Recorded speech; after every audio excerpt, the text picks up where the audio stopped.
क्या आपने कभी सोचा है कि जीवन के उतार चढ़ाव में अपने मन को शांत और स्थिर कैसे रखा जा सकता है? आइए, मैं आपको एक ऐसे सफर पर ले जाता हूं जो भगवान कृष्ण के ज्ञान से प्रेरित है। एक ऐसे विश्व की कल्पना करें जहां आपका मन सिर्फ आपका सहायक है, चिंता का कारण नहीं। भगवत गीता में भगवान श्री कृष्ण कहते हैं, मन का बेचैन होना उसका स्वभाव है। हमारे मन को लगता है कि अगर वह अलग अलग बातों के बारे में सोचता रहेगा तो हमें आने वाली हर मुश्किल और मुसीबतों से बचा लेगा, पर ऐसा नहीं है। हम अपने जीवन का काफी अधिक समय सोच विचार करके परेशान होने में निकाल देते हैं। भगवान श्री कृष्ण कहते हैं कि मन का यह स्वभाव बदलना मुश्किल जरूर है, पर असंभव नहीं। अच्छा, अब आप एक बात बताइए, क्या आप कौवे को कह सकते हैं कि वो कांव कांव की आवाज ना करे? या फिर क्या आप किसी मेंढक को कह सकते हैं कि वह पानी देखते ही ऊंची छलांग ना मारे? हमारे मन का भी कुछ ऐसा ही है। जीवन में कुछ भी होता है, अच्छा या बुरा, हमारा मन उस पर कांव कांव करने लगता है। कांव कांव से मेरा मतलब है चिंता करना, परेशान होना।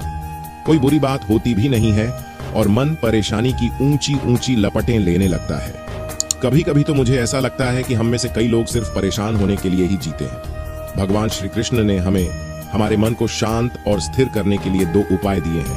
पहला, ध्यान लगाना या मेडिटेट करना। अब ध्यान या मेडिटेशन शब्द सुनते ही आप में से कई लोग कहेंगे कि हम आंख बंद करके सांसें अंदर बाहर लेते ही हैं। यहां हम सब गलती कर बैठते हैं। मेडिटेशन या ध्यान का मतलब सिर्फ आंख बंद कर बैठना नहीं होता। मेडिटेशन का मतलब होता है अपना पूरा ध्यान किसी चीज पर लगाना और उसे हटने नहीं देना। अगर आप रोटी बना रहे हैं तो सिर्फ उस बात पर ध्यान दीजिए। अगर आप कोई फिल्म देख रहे हैं तो अपना पूरा ध्यान फिल्म पर लगाएं। ये मत सोचिए कि फिल्म देखकर आप अपना कितना वक्त बर्बाद कर रहे हैं। जब आप जीवन के हर छोटे बड़े काम को पूरे ध्यान से करेंगे तो आपका जीवन ही एक मेडिटेशन बन जाता है। ऐसे जीवन में शांति, स्थिरता, साहस और सफलता का होना अनिवार्य है। अब दूसरा, वैराग्य भाव। वैराग्य का अर्थ यह नहीं कि आप सब कुछ छोड़कर जंगल में जाकर बैठ जाएं। वैराग्य का सच्चा अर्थ है कि आप जो काम कर रहे हैं उसका क्या नतीजा या रिजल्ट निकलेगा उसकी चिंता ना करें। जैसे अगर आपने कोई इंटरव्यू दिया, आप यह कर सकते हैं कि पूरे मन से तैयारी करें और अपना बेस्ट देकर आ जाएं।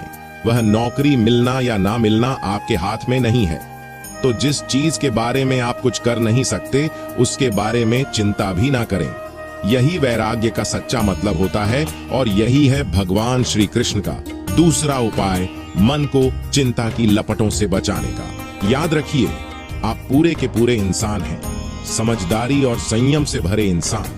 आपका मन जब भी कौए की तरह अलग अलग बातों पर आपको परेशान करने लगे, तब अपने मन को भी प्यार से समझाइए और शांत कर लीजिए। बस अपने ऊपर विश्वास रखिए कि आप कभी अपना बुरा नहीं होने देंगे।